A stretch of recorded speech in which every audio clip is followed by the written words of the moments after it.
ፍቅር የክርስትና እምነት መሰረት በመሆኑ ያለ እርሱ ክርስትና የሚባል ነገር ሊኖር አይችልም። ፍቅር የእግዚአብሔር ዋና ባህሪ ነው። አንደኛ ዮሐንስ ምዕራፍ 4 ቁጥር 8 እና 16። በመሆኑ ፍቅር ከሌሎች የክርስትና እሴቶች ሁሉ ይበልጣል። አንደኛ ቆሮንቶስ 13 ከ1-3 እና ቁጥር 13። ጌታችን ኢየሱስ ክርስቶስ ሲያስተምር መንፈሳዊ እሴቶች በሙሉ ማለትም ሕግን በሙሉ በፍቅር ተሰቅሏል ብሏል። ማቴዎስ 22 ቁጥር 40። ታላቁ ሐዋርያ ጳውሎስም እንዲሁ ትእዛዛት ሁሉ በፍቅር ተጠቅልሏል ሲል አስተምሯል። ሮሜም ምዕራፍ 13 ቁጥር 9። በዚህ መልኩ የእግዚአብሔር ቃል የፍቅርን አስፈላጊነት ግልጽ በሆነ መንገድ ያስረዳል። ታዲያ ፍቅር ምንድን ነው? ከፍቅር ጥልቅ ባህሪያት የተነሳ ስለ ፍቅር ትርጉም ወይም ፍቺ መስጠት ለማንም ቀላል አይሆንም። ሐዋርያው ዮሐንስ ስለ ፍቅር ሲናገር ፍቅር እግዚአብሔር ነው በማለት መንፈሳዊ ትርጉም ሰጥቷል። አንደኛ ዮሐንስ ምዕራፍ 4 ቁጥር 8 እና 16። እዚህ ላይ ዮሐንስ ማለት የፈለገው ፍቅርን የምናውቀው እግዚአብሔር የሰውን ልጅ ለማዳን በሰራው የፍቅር ሥራ ነው በማለት ነበር። አንዳንዶች ፍቅር ዕውር ነው ሲሉ ተደምጠዋል። ለዚህ ምክንያታቸው እግዚአብሔር ማንንም ሳይለይ ለሁሉም ጸጋውን ገልጧል፣ ሁሉን ያለ ልዩነት ክርስቶስን ምርጫቸው ሲያደርጉ ይቀበላቸዋል ለማለት ከሆነ ልክ ናቸው። ይሁን እንጂ ፍቅርን በትክክል በአንድ ቃልና አረፍተ ነገር እንዲህ ነው ብሎ መናገር ከባድ መሆኑን የመጽሐፍ ቅዱስ ሰዎች ያውቁታል። ምክንያቱም ፍቅር ዘርፈ ብዙ ባህሪያት አሉትና። ፍቅር ትክክለኛ ትርጉም የሚያገኘው በተግባር ወይ በሥራ ብቻ መሆኑ ግልጽ የመጽሐፍ ቅዱስ ትምህርት ነው። አንደኛ ቆሮንቶስ ምዕራፍ 13 ከ1-7፣ አንደኛ ዮሐንስ ምዕራፍ 3 ከ14-17። ተደጋግሞ እንደተገለጠው ፍቅር የክርስትና ሕይወት ወይም እምነት መሠረት ነው። ያለ ፍቅር ቤተ ክርስቲያን ውጤታማና ስኬታማ ሥራ መስራት አትችልም። ሰው ከሰው ጋር እንዲሁም ሰው ከእግዚአብሔር ጋር እንዲተባበር ወይም ኅብረት እንዲኖረው የሚያደርገው ፍቅር ብቻ ነው። ማቴዎስ ወንጌል ምዕራፍ 22 ከቁጥር 37 እስከ 39፣ ማርቆስ ወንጌል ምዕራፍ 12 ከቁጥር 28 እስከ 31። እግዚአብሔር በባህሪው ፍቅር ነው። እርሱ የፍቅር አምላክ ነው። እግዚአብሔር አስቀድሞ ልጁን ኢየሱስን ወዷልና ዮሐንስ ወንጌል ምዕራፍ 17 ቁጥር 24። እግዚአብሔር በዚህ ፍቅር እያንዳንዱን ሰው ስለሚወድ በክርስቶስ ሞትና ትንሣኤ ደህንነትን ፈጽሟል። ሮሜ ምዕራፍ 5 ከቁጥር 8 እስከ 10፣ ዮሐንስ ወንጌል ምዕራፍ 3 ቁጥር 16፣ አንደኛ ዮሐንስ ምዕራፍ 4 ከ9 እስከ 10። በዚህ ሰማያዊና መለኮታዊ ፍቅር ከእግዚአብሔር ጋር ስለተጣበቁ ምንም ነገር ምዕመናንን ወይ ደግሞ ክርስቲያኖችን ከእግዚአብሔር ፍቅር አይለያቸውም። ይህ ፍቅር በአማኙ ሕይወት እንዳይጎድል መንፈስ ቅዱስ ፍቅርን በየጊዜው ይጨምራል። ሮሜ ምዕራፍ 5 ቁጥር 5፣ ገላትያ ምዕራፍ 5 ቁጥር 22። ምዕመናን በበኩላቸው በተገቢው መንገድ እግዚአብሔርን ለማምለክ እንዲችሉ ፍቅርንና የፍቅርን መንገድ መከታተል ይገባቸዋል። ማቴዎስ ወንጌል ምዕራፍ 5 43-48፣ ቆላስያስ ምዕራፍ 3 ቁጥር 14። የምዕመናኑን ፍቅር ለጨለማው ዓለም የሚገለጠው በመታዘዝ ሕይወት ነው። ክርስቲያኖች ለእግዚአብሔር ሲታዘዙ የፍቅርን ሕይወት መኖር ይጀምራሉ። ፍቅርና የክርስቲያን አስተምሮ ፍቅርና የክርስቲያን አስተምሮ በክርስቲያን ወይም በክርስትና እምነት ዋናው ትምህርት ፍቅር ነው። የክርስቶስን ትምህርት በሁሉም ዘንድ ተወዳጅ ያደረገው ሰማያዊ ፍቅር የተገለጠበት በመሆኑ ነው። ወንጌልና የሐዋርያት ትምህርት እንዲሁም በአጠቃላይ የቤተ ክርስቲያን አባቶች ትምህርትና ተግባር የሚወደደው በዚህ እውነት ምክንያት ነው። ዛሬ በዓለም ዙሪያ የሚሰበከው የፍቅር ወንጌል ብዙዎችን ወደ አዳኛቸው ክርስቶስ የሚያቀርብ ማግኔት የሆነው በውስጡ የፍቅር መልእክት ስላለው ነው። እግዚአብሔር ከገለጠው ከየትኛውም ኃይል የሚበልጠው የፍቅር ኃይል ነው። በአገልግሎታችን ከፍተኛ ውጤት ማምጣት የሚችለው መሳሪያ ፍቅር።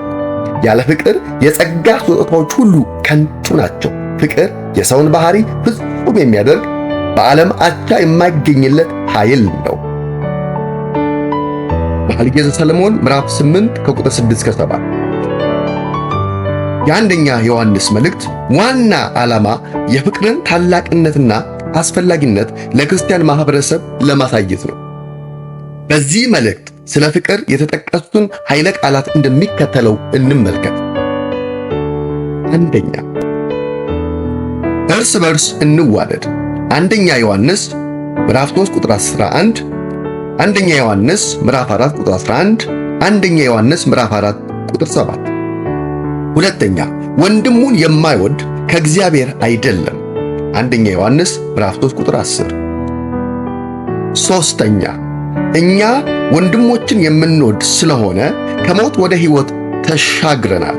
አንደኛ ዮሐንስ ምዕራፍ 3 ቁጥር 14። አራተኛ፣ ወንድሙን የሚጠላ ነፍሰ ገዳይ ነው። አንደኛ ዮሐንስ ምዕራፍ 3 ቁጥር 15። አምስተኛ፣ ወንድሙን የሚወድ ከእግዚአብሔር ተወልዷል። አንደኛ ዮሐንስ ምዕራፍ 4 ቁጥር 7። ስድስተኛ፣ ፍቅር ከእግዚአብሔር ነው። አንደኛ ዮሐንስ ምዕራፍ 4 ቁጥር 7። ሰባተኛ፣ ፍቅር ራሱ እግዚአብሔር ነው። አንደኛ ዮሐንስ ምዕራፍ 4 ቁጥር 8። ስምንተኛ፣ በፍቅር የሚኖር በእግዚአብሔር ይኖራል። አንደኛ ዮሐንስ ምዕራፍ 4 ቁጥር 16። ዘጠነኛ፣ እርስ በርሳችን ብንዋደድ እግዚአብሔር በእኛ ይኖራል። አንደኛ ዮሐንስ ምዕራፍ 4 ቁጥር 12 እና 16። አስረኛ፣ ፍጹም ፍቅር ፍርሃትን አውጥቶ ይጥላል። አንደኛ ዮሐንስ ምዕራፍ 4 ቁጥር 18። 11ኛ፣ ማንም እግዚአብሔርን እወዳለሁ እያለ ወንድሙን ቢጠላ ሐሰተኛ ነው። አንደኛ ዮሐንስ ምዕራፍ 4 ቁጥር 19። 12ኛ፣ እግዚአብሔርን የሚወድ ወንድሙን መውደድ ይገባዋል። አንደኛ ዮሐንስ ምዕራፍ 4 ቁጥር 21።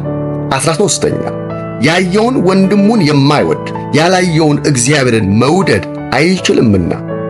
አንደኛ ዮሐንስ ምዕራፍ 4 ቁጥር 20።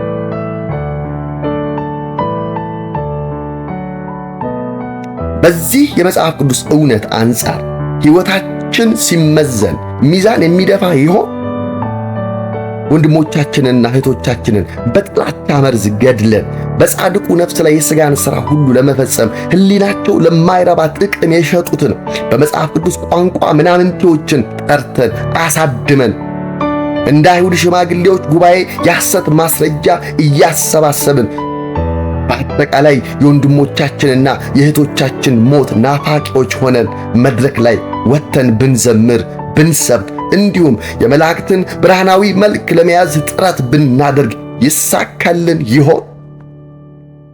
ኩላሊትንና ልብን የሚመረምር አዋቂ እግዚአብሔር ይህን እኩይ ተግባራችንን እያየ አገልግሎታችንን ይቀበለን ይሆን? በፍጹም። እግዚአብሔር እውነትና ፍቅር በሌለበት ስፍራ አይገኝም፣ ክብሩንም አይገልጥም። የሰውን ተንኮል ገና ከመነሻው የሚያውቅ እግዚአብሔር አምልኳችንን አይቀበለው።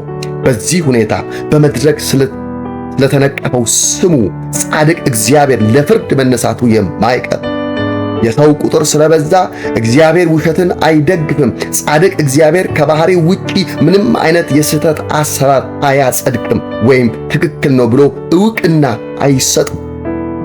እግዚአብሔር እንደ ባህሪውና እንደ ቃሉ ታማኝ ነው። ከእርሱ ጋር የሆነ አንድም ሰው አሸናፊ እንጂ ተሸናፊ አይሆንም። ጉዳዩ የጽድቅ በወንጌል የመጽናትና በእውነት የመቆም እንጂ የብዛት ወይ ደግሞ የማጆሪቲ ጉዳይ አይደለም።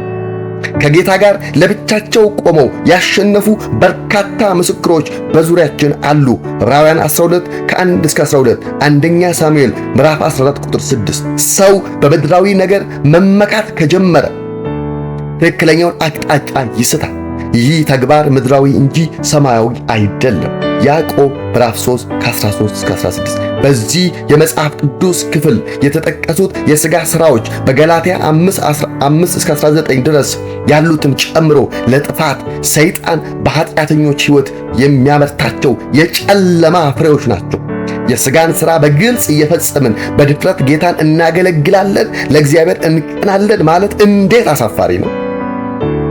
የቤተ ክርስቲያን ወይም የክርስትና አስተምሮ በግልጽ የሚያመለክተው ከፍቅር ውጪ የሆነ ማንኛውም እንቅስቃሴ ሰይጣናዊ በመሆኑ ለቤተ ክርስቲያን ኅብረት ጎጂ እንጂ ምንም ጥቅም አይኖረው። እግዚአብሔር ብርሃንና ፍቅር ነው። አንደኛ ዮሐንስ ምዕራፍ 1 ቁጥር 5፣ ምዕራፍ 4 ቁጥር 8። በመጽሐፍ ቅዱስ የእግዚአብሔር ፍቅር የተገለጠው ከቅድስናው ጋር ነው። ፍቅር በመጽሐፍ ቅዱስ ከቅድስና ውጪ አልተገለጠም። የእግዚአብሔር ፍቅር ቅዱስ ነው። እግዚአብሔር በክርስቶስ ራሱን የገለጠበት መንገድ ቅዱስ ፍቅሩን የሚያሳይ ነው። አንደኛ ዮሐንስ ምዕራፍ 4 ቁጥር ከ7 እስከ 8። የእግዚአብሔር ፍቅርና ቅድስና በፍጹምነት የተዋሃዱ ናቸው።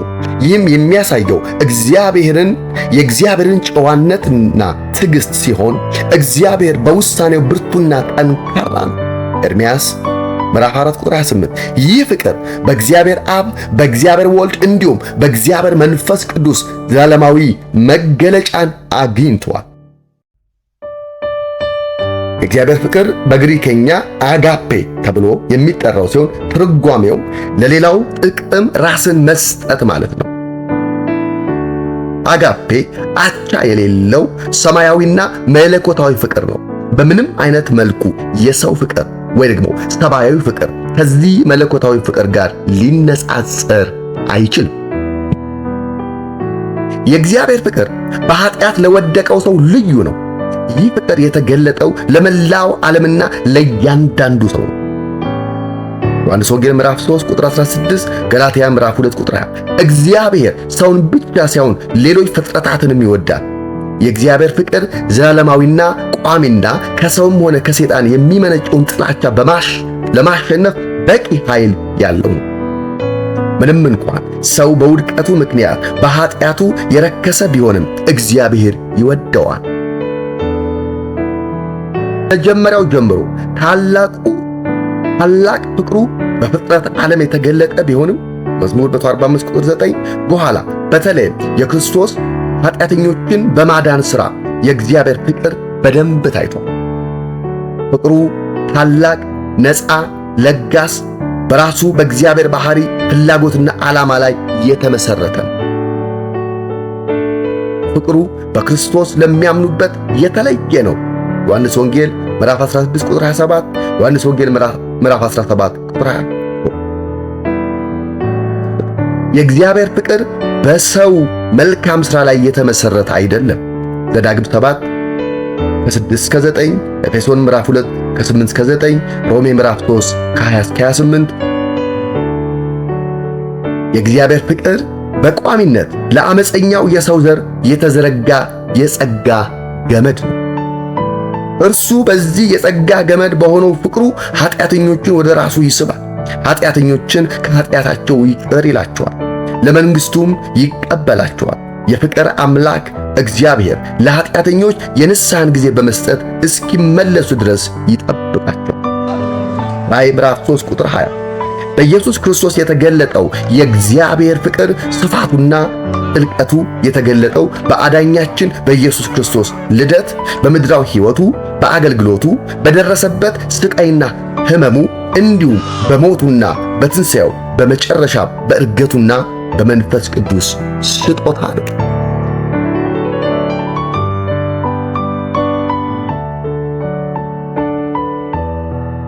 ይህም ሆኖ የእግዚአብሔር ፍቅር ስፋቱና ርዝመቱ ራሱ ባዶ አድርጎ የሰውን ሥጋ ለብሶ መምጣቱ ከፍታውና ጥልቀቱ ከመታወቅ የሚያልፍ ነው።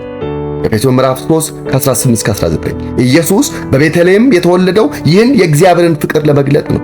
አገልግሎቱና ሕይወቱ በወንጌል ተመዝግቦ እንደምናነበው የተናቁትን፣ በሰዎች ዘንድ የተጣሉትን፣ ወደ ውጭ የተገፉትን መርዳቱ፣ ለእነርሱ ማዘኑ፣ የአብን ፍቅር በምሳሌ ማስተማሩ፣ ወዶ በፈቃደኝነት ራስን መስጠቱና ማዋረዱ፣ መከራንና ውርደትን መቀበሉ፣ እንዲሁም ስቃይንና በእኛ ቦታ ሆኖ መታገሱ በአጠቃላይ የአብን አስደናቂ ፍቅር የሚያውጁ ተግባራት ናቸው።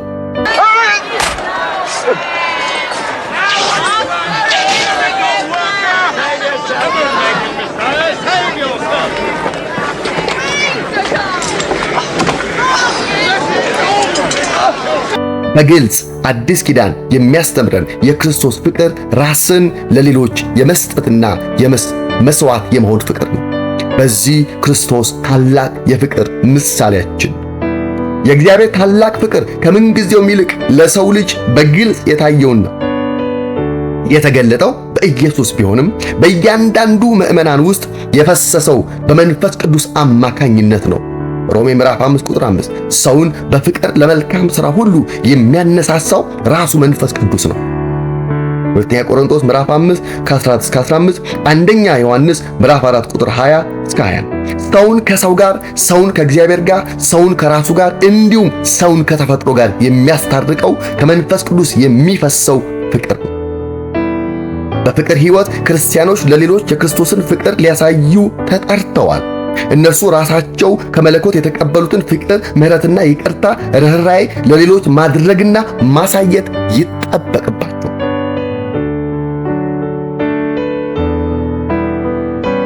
በውስጣችን ያለው መለኮታዊ ፍቅር የሚገለጠው ጠላቶቻችንን ለመውደድ ምንም በቂ ምክንያት የሌላቸውን ክፉዎችን መውደድ ስንችል ነው። ወዳጆቻችንንና መልካም ውለታ የዋሉልን ሰዎች መውደድ ብዙም አያስቸግርም። የሚከብደው ግን ጠላትን መውደድ ነው። እንደዚህ አይነት ፍቅር ስሜትና ፍላጎት ብቻ ሳይሆን ክርስቶስን ከሚመስል ከተለወጠ ሕይወት የሚወጣ መለኮታዊ ፍቅር ነው። አንደኛ ቆሮንቶስ ምዕራፍ 13 ከ4 እስከ 7 ጳውሎስ ፍቅርን ሲያብራራ በሦስት በመክፈል ነበር። ይህ ጥልቅ የሆነ የፍቅር ትምህርት የሚገኘው የፍቅር ምዕራፍ ተብሎ በሚጠራው በአንደኛ ቆሮንቶስ ምዕራፍ 13 ውስጥ ነው። የመጀመሪያው ክፍል በጊዜው ከነበሩት በጣም ተፈላጊ ነገሮች ጋር በማነጻጸር ነበር። አንደኛ ቆሮንቶስ ምዕራፍ 13 ከ1 3 ለምሳሌ የሚከተሉትን እንመልከት። አንደኛ፣ በመጀመሪያው ክፍል ሐዋርያው ጳውሎስ ፍቅርን በማነጻጸሪያነት ያቀርባል። ፍቅርን ከንግግር ችሎታ ጋር ያነጻጽራል። በሰዎችና በመላእክት ልሳን ቋንቋ ብናገር ፍቅር ግን ከሌለኝ እንደሚጮው ናስ ደውል ወይም እንደሚንሸዋሸው ጽናጽል ሆኛለሁ። አንደኛ ቆሮንቶስ ምዕራፍ 13 ቁጥር 1። ሁለተኛ፣ ጳውሎስ ፍቅርን ከትንቢት ስጦታ ጋር ያነጻጽራል። ትንቢት ቢኖረኝ ፍቅር ግን ከሌለኝ ከንቱ ነኝ። አንደኛ ቆሮንቶስ 13 ቁጥር 2፣ ማቴዎስ ወንጌል ምዕራፍ 7 ቁጥር 22። ሐዋርያው በዚህ ክፍል ፍቅርን ሚስጥርን ከማወቅ ችሎታ ጋር ያነጻጽራል። ሚስጥርን ሁሉን ዕውቀትን ሁሉ ባውቅ ፍቅር ግን ከሌለኝ ከንቱ ነኝ። ጳውሎስ ፍቅርን ከእምነት ጋር አነጻጽሮታል። ተራሮችን እስካፈርስ ከቦታው እስክነቅል ድረስ እምነት ቢኖረኝ ፍቅር ግን ከሌለኝ ከንቱ ነኝ። አንደኛ ቆሮንቶስ ምዕራፍ 13 ቁጥር 2። በፍቅር ያልተደገፈ እምነትና ዕውቀት የትዕቢት ምንጭ ነው። አንደኛ ቆሮንቶስ ምዕራፍ 8 ከ1 እስከ 3፣ ኤርምያስ ምዕራፍ 9 ከ23 እስከ 24። ፍቅር ለድሆች ከመስጠት ወይ ደግሞ ከቸርነት ተግባር ጋር ያነጻጽራል። ድሆች ልመግብ ያለኝን ሁሉ ባካፍል ፍቅር ግን ከሌለኝ ምንም አይጠቅመኝም። እግዚአብሔር በቅድሚያ የሚመለከተው ስጦታችንን ሳይሆን ስጦታው የቀረበበትን ልብ ነው። ፍቅርን መስዋዕት ከመሆን ጋር ወይ ደግሞ ከሕይወት መስዋዕትነት ጋር ያነጻጽራል። ሥጋዬን ለእሳት መቃጠል አሳልፌ ብሰጥ ፍቅር ግን ከሌለኝ ምንም አይጠቅመኝም። አንደኛ ቆሮንቶስ 13:3። ሁለተኛው ጳውሎስ የቀረበው የፍቅር ትንታኔ የፍቅር ንጥረ ነገሮች ወይ ደግሞ ኤሌመንትስ በሙሉ ማሳየት ነበር። አንደኛ ቆሮንቶስ ምዕራፍ 13 ከ4 እስከ 7 በሐዋርያው ትምህርት ፍቅር የተሰራባቸው 9 ንጥረ ነገሮች ወይ ደግሞ ኢንግሪዲየንትስ ይገኛሉ። እነርሱም ትዕግስት ፍቅር ስቃይን ሲቀበል የሚያሳይ ነው። ቸርነት ፍቅር የደግነት ሥራ ሲሰራ የሚያሳይ ነው። ልግስና ፍቅር የሌሎችን ጉድለት ሲሞላ የሚያሳይ ነው። ትህትና ፍቅር ራሱን ዝቅ ሲያደርግ የሚያሳይ ነው። ጨዋነት ፍቅር በአግባቡና በተገቢው መንገድ ሲመላለስ ወይም ሲኖር የሚያሳይ ነው። ስግብግብነት የሌለበት ፍቅር ሌሎችን ለመጥቀም ሲኖር የሚያሳይ ነው። ታማኝነት ፍቅር በአመፅ እንደማይደሰት ግን በእውነት የሚደሰት መሆኑን የሚገልጽ ነው። ሶስተኛው በጳውሎስ የቀረበው የፍቅር ማብራሪያው ፍቅርን መከላከል ነው። አንደኛ ቆሮንቶስ ምዕራፍ 13 ቁጥር ከ8-13 ጳውሎስ በዚህ ክፍል ለፍቅር ጥልቅ ስፍራ የተሰጠበት ዋናው ምክንያት ለምን ይመስላችኋል? የዚህ ዋናው ምክንያት ፍቅር ዘላለማዊ በመሆኑ ነው። ኢሳይያስ ምዕራፍ 42 ቁጥር 1፣ ዮሐንስ ወንጌል ምዕራፍ 17 ቁጥር 24 በዚህ ምክንያት ፍቅር ለዘወትር አይወድቅም ሲል ጽፏል። አንደኛ ቆሮንቶስ 13:8 በጳውሎስ ዘመን ቋሚና ዘላለማዊ የሚመስሉ በሰዎች ዘንድ ትልቅ ስፍራ የተሰጣቸው ነገሮች ነበሩ። በሰዎች ዘንድ እንደማያልፉ ቋሚ ነገር የተቆጠሩ በርካታ ነገሮች ነበሩ። ሐዋርያው እነዚህ በሙሉ ጊዜያዊ ነገሮች መሆናቸውን በማስረዳት አብራርቷል። ለምሳሌ ትንቢት፣ በዚያን ዘመን የነበሩት እናቶች ልጆቻቸው የትንቢት ስጦታ ያላቸው ታዋቂ ነቢያት እንዲሆኑላቸው ይመኙ ነበር። ለረጅም ጊዜ ከ400 ዓመታት ያህል በእስራኤል ምድር የነቢያት ድምፅ አልተሰማም ነበር። ይህ የእግዚአብሔር ሕዝብ ከእግዚአብሔር ተለይቶ የኖረበት ዘመን የኪሳራ ዘመን ነበር። የነቢያት ስልጣን ከነገሥታት ስልጣን ይበልጥ ነበር። በዚህ ምክንያት ነቢያት የእግዚአብሔርን ቃል የሚያመጡ መልእክተኞች በመሆናቸው በሁሉም ዘንድ ይፈለጉ ነበር። ነቢያት የእግዚአብሔር አፍ በመሆናቸው አገልግሎታቸው በጣም የላቀ ነበር።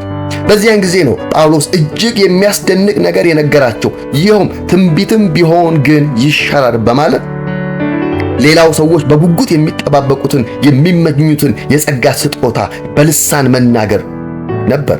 ይህ ሐዋርያው በቆሮንቶስ ምዕመናን ዘንድ በጣም የተወደደውን የጸጋ ስጦታ ቋሚ እንዳልሆነና እንደሚቀር ተናገረ። በግልጽ ልሳንም ቢሆን ይቀራል አላቸው። ጳውሎስ በዚህ ብቻ አላበቃም። የብዙ ሰዎች ጣዖት የሆነውን ዕውቀትንም ቢሆን ይሻራል ወይም ይቀራል አላቸው። የብዙ አዋቂዎች ጥበቦችና ፈላስፎች ዕውቀት እንደሚቀር ወይም ቋሚና ዘላለማዊ እንዳልሆነ አስረግጦ ተናገረ። ሐዋርያው ዛሬ አለ የምንለውን ዕውቀትም ቢሆን በከፊል ነው አላቸው። ዛሬ ያለን ዕውቀት በከፊል በመሆኑ አንድን ነገር የምናየው በትንሽ ቀዳዳ ወይም በጭላንጭል ነው ሲል ተናገረ። በዚህ ምክንያት የሚመኩበት ዕውቀት ሙሉ ሳይሆን ጎዶሎ መሆኑንም ተናግሮ ሲያበቃ እርሱም ቢሆን ይሻራል አላቸው።